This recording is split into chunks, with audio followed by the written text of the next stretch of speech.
You've just watched your coworker present your months of hard work to the entire executive team, taking full credit, while you sit in the back, invisible.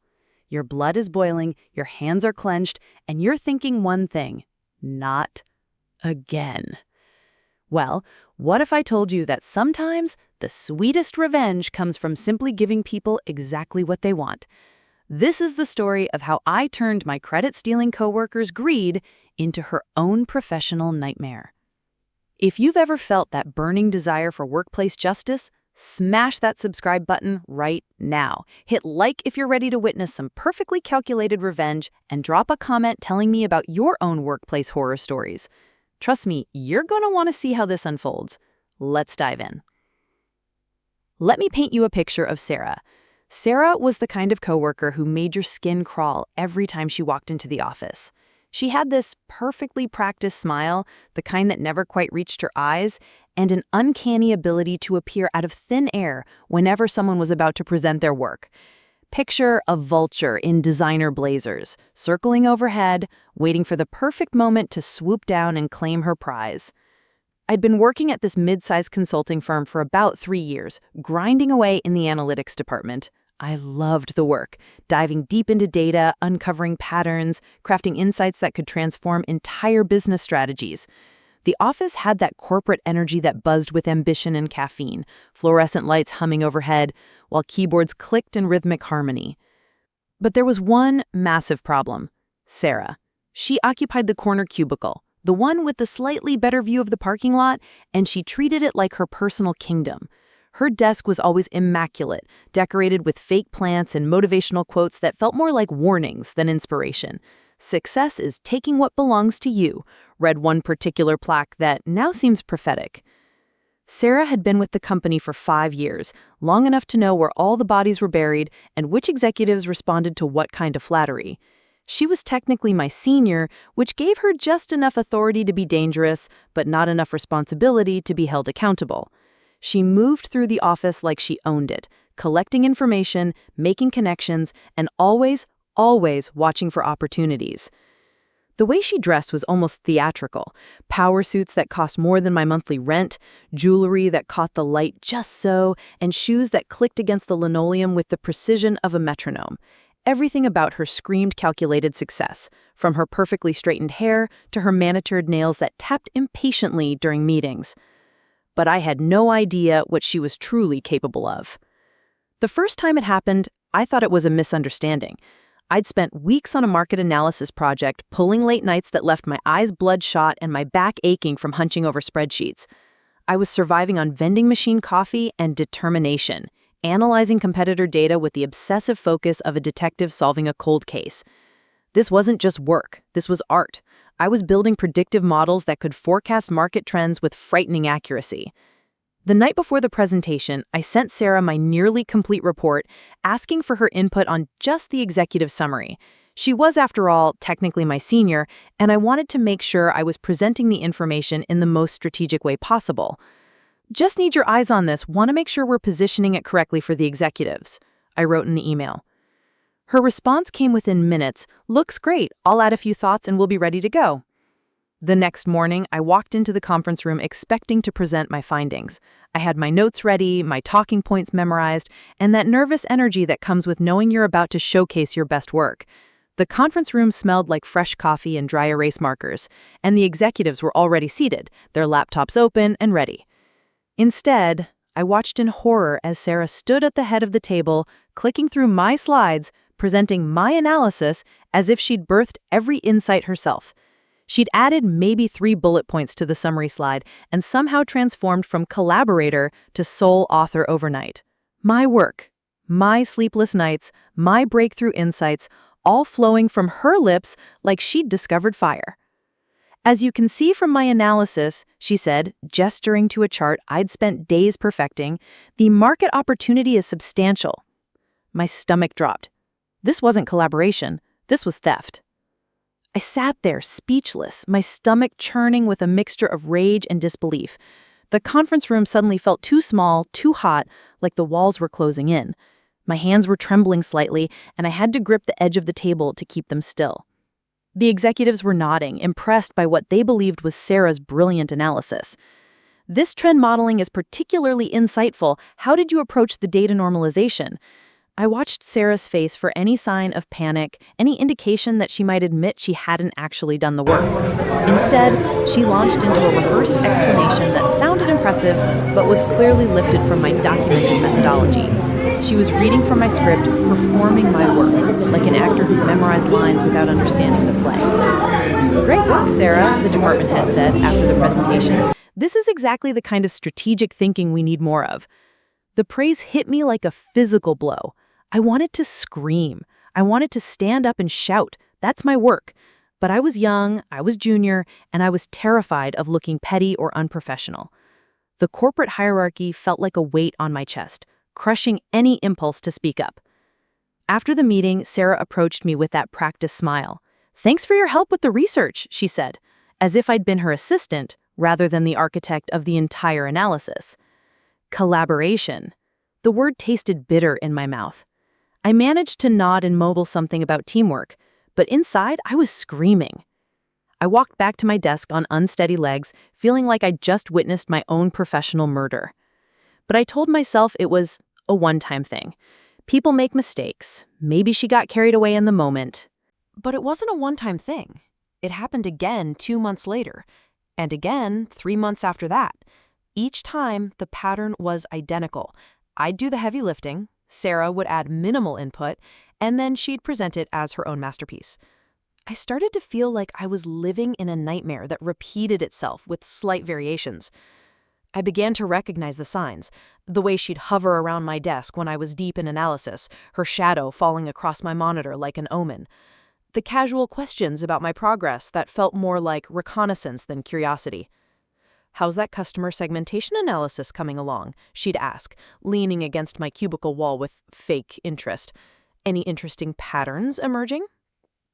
The offer to help polish the presentation always came at the last minute when I was too exhausted and too close to the deadline to think clearly. "You know what?" she'd say. "I've been thinking about this project, and I've got some ideas that might really strengthen your analysis.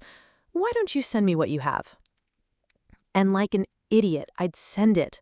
Every time. The worst part wasn't just the stolen credit. It was watching Sarah's career flourish while mine stagnated.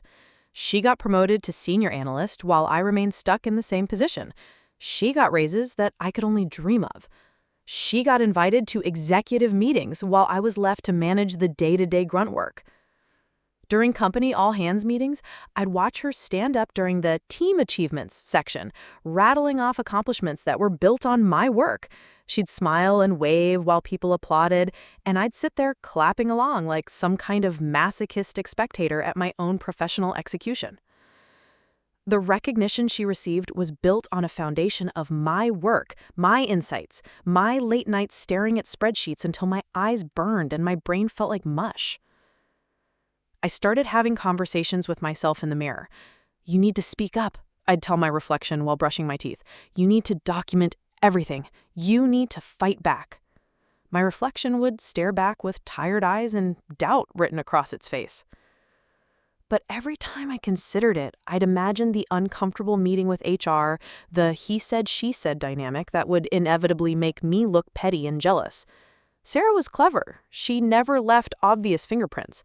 She was always careful to make it look collaborative, to give herself plausible deniability.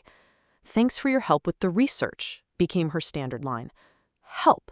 As if I'd been her assistant rather than the mastermind behind the entire analysis. She'd say it loud enough for others to hear, establishing the narrative that I was the junior partner in our collaboration.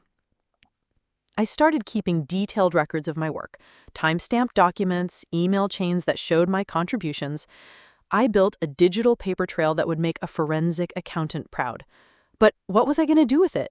March into our manager's office and demand justice? Present my evidence like some kind of workplace prosecutor? The corporate world doesn't operate on evidence and fairness. It operates on perception and politics, and Sarah was a master of both. She knew how to frame conversations, how to position herself as the strategic thinker while making me look like the technical support. She'd praise my attention to detail in meetings, which sounded like a compliment, but was actually a subtle way of establishing hierarchy. Sleep became elusive. I'd lie in bed at night, staring at the ceiling, replaying presentations where Sarah had performed my work. I'd imagine confronting her, imagine the satisfaction of exposing her fraud.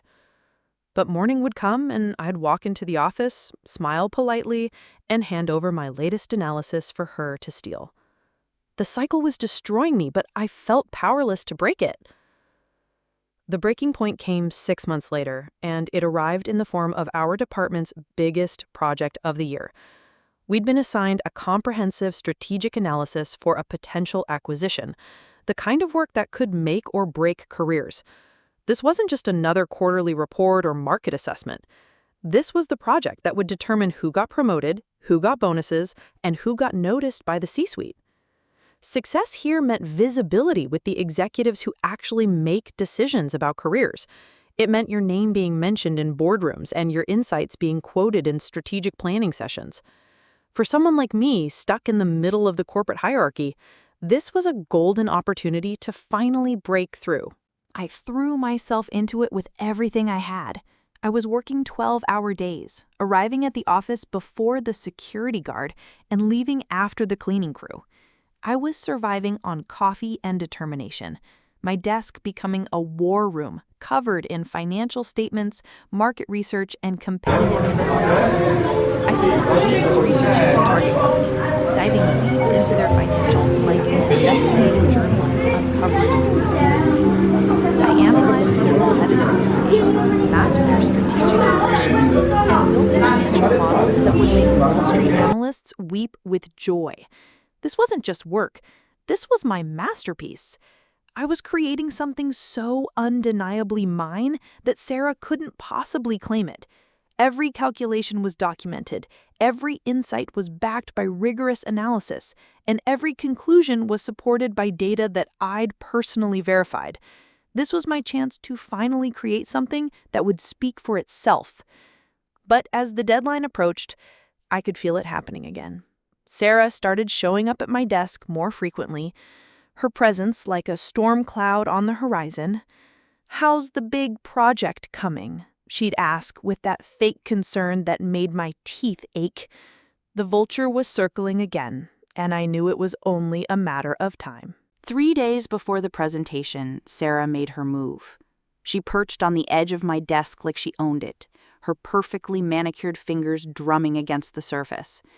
"You know what?" she said, her voice dripping with false helpfulness. "I've been thinking about this project, and I've got some ideas that might really strengthen your analysis." Here it was. The same script, the same manipulative offer disguised as collaboration. "Why don't you send me what you have, and I'll add some strategic insights. We want to make sure this is bulletproof for the executives." And that's when something shifted inside me. I was staring at her, this woman who had built her career on my work, who was about to do it again, and suddenly I wasn't angry anymore. I was calm. Dangerously calm. It was like a switch had been flipped in my brain, transforming months of rage into something much more focused. "You know what, Sarah?" I said, and I could hear the change in my own voice. It was steadier, more controlled. "That sounds great. I'd love your input. But here's the thing, and this is where the story gets interesting. I had been doing this job long enough to know the difference between good data and bad data. I knew how to spot the flaws, the gaps, the assumptions that could crumble under scrutiny. And I also knew that Sarah, for all her presentation skills, didn't have the technical depth to catch these issues. She was like a skilled actor who could deliver any script convincingly, but who lacked the understanding to write her own lines. She could present my work beautifully, but she couldn't actually analyze whether that work was correct. So I did something I'd never done before. I decided to give Sarah exactly what she wanted, credit for my work. But this time, I was going to make sure that credit would destroy her. I spent the next 2 days crafting what I can only describe as a masterpiece of deception. I created a version of my analysis that looked perfect on the surface, but was fundamentally flawed underneath. It was like building a beautiful house on a foundation of sand, impressive from the outside, but doomed to collapse under pressure. I manipulated the key assumptions in my financial model, subtly adjusting variables that would make the entire analysis crumble if anyone actually understood the methodology. I cherry-picked data points that supported a compelling narrative, but ignored contradictory evidence that any real analyst would have flagged. I made the kind of analytical errors that would be invisible to someone who didn't understand the underlying mathematics, but glaring to anyone who actually knew what they were looking at. The beauty of it was in the subtlety. Someone skimming the executive summary would see impressive charts, compelling conclusions, and professional formatting. The presentation slides told a story of market opportunity and strategic advantage that would make any executive's eyes light up with dollar signs. But anyone who actually tried to understand the work, who dug into the source data, who questioned the assumptions, who attempted to verify the calculations, would discover that the entire analysis was built on quicksand. I included revenue projections based on growth rates that had no basis in reality. I calculated customer acquisition costs using methodology that contradicted the very market research I cited. I built financial models that looked sophisticated, but were actually mathematical nonsense dressed up in professional charts. It was like creating a counterfeit painting that would pass casual inspection, but would be immediately recognized as fake by any art expert who examined it closely. The fake analysis was good enough to fool someone who wanted to steal it, but not good enough to withstand scrutiny from someone who actually understood the business. Sarah couldn't resist. She saw this polished-looking analysis and took the bait. The day of the presentation, I watched Sarah stride into the conference room with that familiar confidence that had become so nauseating over the years. She was wearing her lucky blazer, the navy blue one she always wore when she was about to steal someone else's thunder. Her hair was perfect, her makeup was flawless, and she carried my deliberately flawed analysis printed and bound like it was her doctoral dissertation. She had highlighted sections of the executive summary, added her own notes in the margins, and organized the materials with the precision of someone who believed she was about to deliver the performance of her career. And in a way, she was. The conference room was packed. This wasn't just another departmental meeting. This was the big leagues. The C-suite executives were there, along with department heads and senior managers who rarely emerged from their corner offices. The acquisition target was worth hundreds of millions of dollars, and everyone wanted to be part of the decision-making process. Sarah took her position at the head of the table like a conductor, preparing to lead an orchestra. She smiled at the room, made eye contact with the key decision-makers, and launched into my deliberately flawed work with her usual polish. "Thank you all for being here," she began, her voice carrying that practiced authority that had fooled so many people over the years. "And I'm excited to present my comprehensive analysis of this acquisition opportunity." And she was off, presenting my fake analysis with the confidence of someone who had never doubted her own expertise. She spoke about market penetration rates and competitive advantages, about financial projections and strategic synergies. She gestured to charts and graphs that looked impressive, but were built on mathematical sand. For the first 20 minutes, it was a masterclass in presentation skills. Sarah was in her element, commanding the room's attention and building toward what she believed would be a triumphant conclusion. But then the questions started. Our department head, who wasn't just a suit, but someone who'd actually built his career on real analytical work, raised his hand. "Sarah, this is impressive work," he said, and I watched her smile with satisfaction. "But I have a question about your customer acquisition cost calculations. Can you walk me through how you arrived at the numbers for year 3? I watched the color drain from Sarah's face. This was a fundamental part of the analysis, something that should have been easy to explain if she'd actually done the work. But she hadn't. She'd just copied and pasted my deliberately incorrect calculations without understanding them. "Well," she stammered, flipping through her notes like she might find the answer hidden in the margins, "the model shows that we can expect—" Actually, our department head interrupted, pulling out his laptop. Let me look at the source data real quick.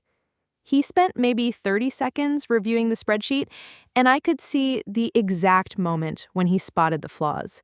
His expression shifted from interested to confused to concerned. Sarah, these numbers don't add up. Your customer acquisition costs are based on assumptions that contradict the market research data you cite in the appendix. And this revenue projection, it's using a growth rate that's not supported by any of the competitive analysis. The room got very quiet. You could hear the hum of the air conditioning and the distant sound of keyboards clicking in adjacent offices. Sarah was standing there, holding my fake analysis, realizing that she couldn't explain work she hadn't actually done. She tried to bluff her way through it, but every answer just dug the hole deeper. The methodology is sound, she insisted, but her voice was shaking. The assumptions are based on industry standards. Which industry standards? Because these numbers don't match anything I've seen in similar analyses. Sarah's performance was falling apart in real time. I think, our department head said, finally, his voice carrying the weight of someone who just realized they'd been presented with amateur work disguised as professional analysis. We need to circle back on this. Sarah, can you rework the analysis and we'll reconvene next week? Sarah mumbled something about needing to review the data, ended the meeting early, and practically ran out of the room. Her lucky blazer couldn't save her now. I sat there, maintaining my poker face, but inside, I was doing victory laps around my own consciousness. The next day, I got a call from our department head. Can you quietly step in and fix the analysis Sarah was working on? I think there might be some fundamental issues with the approach. Of course, I said, trying to sound helpful rather than vindicated. I'd be happy to take a look. I spent the next week doing what I should have been allowed to do from the beginning, presenting my actual, correct analysis. The real work, the brilliant work, the work that would have been a masterpiece if Sarah hadn't tried to steal it in the first place. The corrected presentation was a massive success. The executives were impressed, the acquisition moved forward, and I finally got the recognition I deserved. But the real victory wasn't the praise, or the bonus, or even the promotion that followed. The real victory was watching Sarah's behavior change completely. She stopped hovering around my desk. She stopped asking to collaborate on my projects. She stopped making eye contact during meetings. The woman who had built her confidence on stealing other people's work suddenly looked small and uncertain. Sometimes the best revenge isn't about destroying someone else. Sometimes it's about letting them destroy themselves. I gave Sarah exactly what she wanted, credit for my work. I just made sure that the work would expose her for who she really was. Sometimes the best revenge isn't about destroying someone else. Sometimes it's about letting them destroy themselves. I gave Sarah exactly what she wanted, credit for my work. I just made sure that the work would expose her for who she really was. What's the most satisfying workplace revenge you've ever witnessed? Drop your stories in the comments below. I love reading about justice served cold. If this story gave you that sweet taste of vindication, hit that like button and subscribe for more tales of perfectly calculated payback. And remember, sometimes the best way to defeat your enemies is to give them exactly what they think they want. Until next time, keep your analysis clean and your revenge cleaner.